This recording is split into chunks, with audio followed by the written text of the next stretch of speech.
نبدأ رحلتنا من القاهرة ونروح مع بعض وادي الريان في الفيوم. زي ما انتوا شايفين هنبدأ مع بعض خطوة خطوة وحتة حتة كده في الطريق لحد لما نوصل ان شاء الله. فخدوا نفسكم معايا ونبدأ مع بعض الطريق ونقول بسم الله. زي ما انتوا شايفين من اسم الفيديو، زي ما انا قلت ان احنا رايحين وادي الريان في الفيوم. الهدف من بقى تصوير الفيديو ده حاجة مهمة قوي هتعرفوها معايا واحنا بنتفرج مع بعض على الفيديو. لما ندخل القرية في مفاجآت، يعني انا واحدة من الناس اللي ما كنتش اعرفها ورحت هناك اتفاجئت بيها. عشان كده قررت ان انا اعمل لكم الفلوج ده عشان تشوفوا الحاجة على الواقع وتتفاجئوا زي ما انا اتفاجئت بالظبط. الطريق عموما كان حلو قوي وسهل ومفهوش اي مشكلة ولا كمان مزعجة ولا اي حاجة. وطريق الفيوم من ساعة ما دخلناها بصراحة شوية زرع وشوية مية، فكان الطريق ممتع قوي للي بيحب يتفرج على الطريق وهو مسافر. اللي قدامكم دي مزارع سمكية، ودي كانت معلومة انا ما كنتش عارفاها وكنت فاكراها بحيرات كده للزرع او حاجة تسقي فيها الزرع، بس قالوا لي دي احواض سمك كبيرة بيتم فيها زراعة يعني السمك وكده. فكانت اعدادها كتير قوي. انا اللي افتكرت في الاخر للاسف ان انا امسك التليفون واصور من جمالها، وكنت مبهورة قوي وكنت عمالة اتفرج عليهم. زي ما انتوا شايفين يعني حاسة ان انا رجعت زمان لما كنت بروح البلد واتفرج عليها ويعني ونلعب كده في الزرع والحاجات. فكان الطريق بتاع الفيوم بسيط قوي والناس هناك بسيطة والطريق كمان جميل. وهنا احنا الحمد لله بعد معاناة 3 ساعات ونص او 4 ساعات وصلنا وادي الريان، او يعني البداية بتاعت مشوار وادي الريان. دي مكتوب عليها محمية وادي الريان. ودخلنا كان بيبقى في الاول كده زي مش عارفة اللي هما بيشوفوا بقى عددنا والتذاكر والحاجات دي. انا عموما كنت طالعاها مع رحلة مدرسية، فكان بيشيكوا التشيكات، يعني بيعدوا بقى الطلاب قد ايه والليلة قد ايه عشان يدونا بونات ان احنا ندخل بيها. دي من جوه. بصوا بقى انا عايزه اقول لكم صحراء، انا اول مره اروح صحراء كده واتعامل فيها، فكنت مبسوطه قوي بالمكان. وهناك كمان المكان ده اللي معاه بقى عربيات سفاري او كده، هم هناك كانوا بصوا بيعملوا سفاري. كان شكلهم حلو قوي، العربيات الجيب ديت والفور باي فور ماشيين ورا بعض كده في الطريق، كانت حلوه قوي قوي قوي بجد. طبعا احنا عقبال ما كان السواق راكن، عقبال ما يشوفوا ويظبطوا الدنيا وامورهم، بعد كده اتحركنا يعني نص ساعة كده عقبال ما نوصل المكان اللي هو فيه الشلالات، او اللي احنا رايحين ننزله دلوقتي او نشوفه هو فين. وادي الريان الخروجة كلها بتبقى متقسمة 3 اماكن، المكان اللي فيه الشلالات والمكان التاني اللي هو التزحلق على الرمال، واخر حاجة بيبقى قعدة بدوية كده بتبقى في مكان تالت خالص. هنا المكان ده بتاع التزحلق على الرمال، بس احنا يعني الباص قال هيروح الاول للشلالات وبعدين نرجع تاني نروح المكان اللي هو فيه تزحلق على الرمال وكده. وانا هوريكم برضو كل حاجة، تابعوا معايا عشان حاجات مهمة قوي هقولها في الفيديو ده. اي حد بجد عايز يسافر هناك يتفرج على الفيديو ده، مهم قوي قبل ما يروح.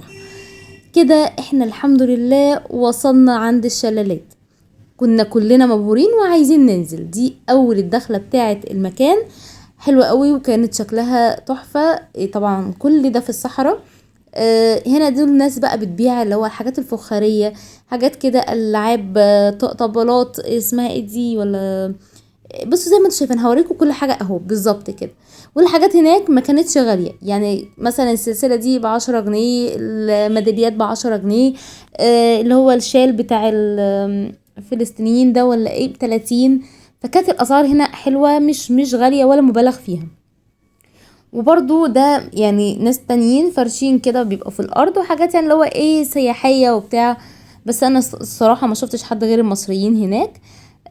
ده كان كل الحاجات بيبيعوها يعني اللي موجودة هناك، حاجات فخارية زي ما قلت لكم، اكسسوارات، حاجات زي الجمال زي اكنك في خان الخليلي وكده. ولحد هنا كانت الدنيا تمام قوي وكنا فرحانين ومبسوطين، لكن الشمس بس كانت شديدة قوي. وللأسف أنا يعني رحنا كان يوم خميس، فكان كل تقريبا المدارس رايحة هناك رحلات. وده كان الشلال ده هو أكتر مكان بيبقى مبهر قوي للناس، وده أفضل مكان. لكن زي ما انتوا شايفين أنا هصدمكم المنظر. طبعا مكان رايح فيه مصريين بيبقى للأسف زي ما انتوا شايفين كده كله نازل بهدومه اكنها ترعى بجد. كان المنظر وحش قوي. بصوا العيال عمالين يطرطشوا على نفسهم ميه يعني منظر. في ناس يعني عيال صغيره ونازلين كده بلبسهم الداخلي في الميه. حاجه بصراحه كانت وحشة قوي وكان منظر مش لطيف خالص. فكان الشلال اول ما شفته كده اتسدت نفسي بصراحة، كان منظره مش حلو. وده من اتجاه تاني. وبرضو شوف الواد دوت هيعمل ايه قدامكم اهو، شايفين؟ بصوا هيعمل ايه، معاه كيس شيبسي، يلا ارمي في اي حتة. فعارفين قرف ناس بجد، يعني حاجة مقرفة قوي. مفيش حاجة محافظة كده، ولا مثلا ده حاجة حلوة نحافظ عليها، مفيش، ارمي يلا على طول. فكنت مقفولة بصراحة وكنت متضايقة قوي، يعني كنت عايزة امشي، الشمس قوية جدا، المكان بصراحة كان زحمة ورخم وشلالات ما حسيتش بمتعة فيها، لان زي ما انتم شايفين بصوا كمية بني ادمين مش طبيعيين، اللي داخل بيغسل رجله واللي داخل بيستحمى، مش فاهمة بصراحة كانوا ايه الهدف منه. بس كان ناس يعني تجمعات، وخصوصا العيال الصغيرة كانت مبهدلة بصراحة الدنيا قوي. فده كان للأسف الشلالات، وكنت حاسة ان الرحلة كده قفلت، لكن الحمد لله في حاجات تانية طلعت افضل. ده المكان حوالين الشلالات. زي ما قلت لكم كانت مشكلتي مع الشمس رهيبة. انا بقى مشينا وسيبنا الشلالات شوية. ارمي يا حبيبي ارمي. ماشي يا بابا، حلوة قوي اللي انت موريهاني دي. فانا كده مفروض رايحة اتجاهي، مفروض امشي كل ده في رملة عشان اوصل للناحية بتاعة المراكب.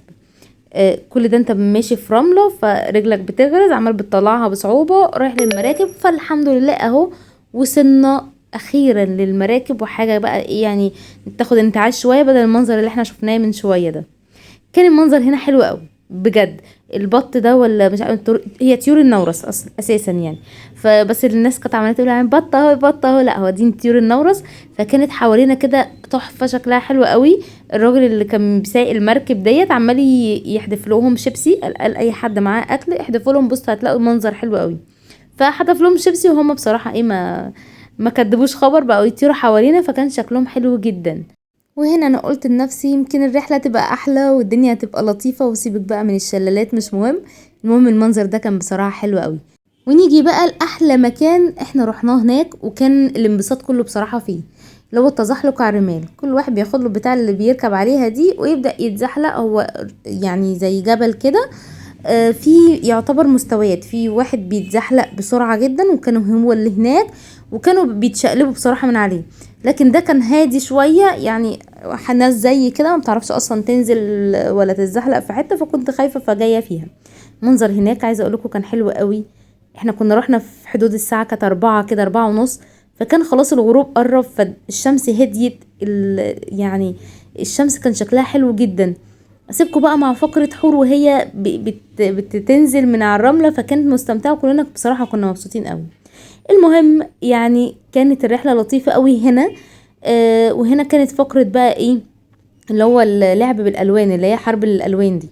ده كانت تقريبا يعني معظم الحاجات اللي هناك. في بقى كانت ركوب الخيل وحاجات كده، بس ما صورتهاش بصراحة. المهم ان الرحلة دي انا مش هطلعها تاني، لان هي بصراحة المكان نفسه مش حلو، لكن كانت الحلو كله في الجروب اللي احنا كنا طالعين معاه. كنا يعني باسطين نفسنا، او حاول يعني بنحاول نفك ونبقى اليوم لطيف.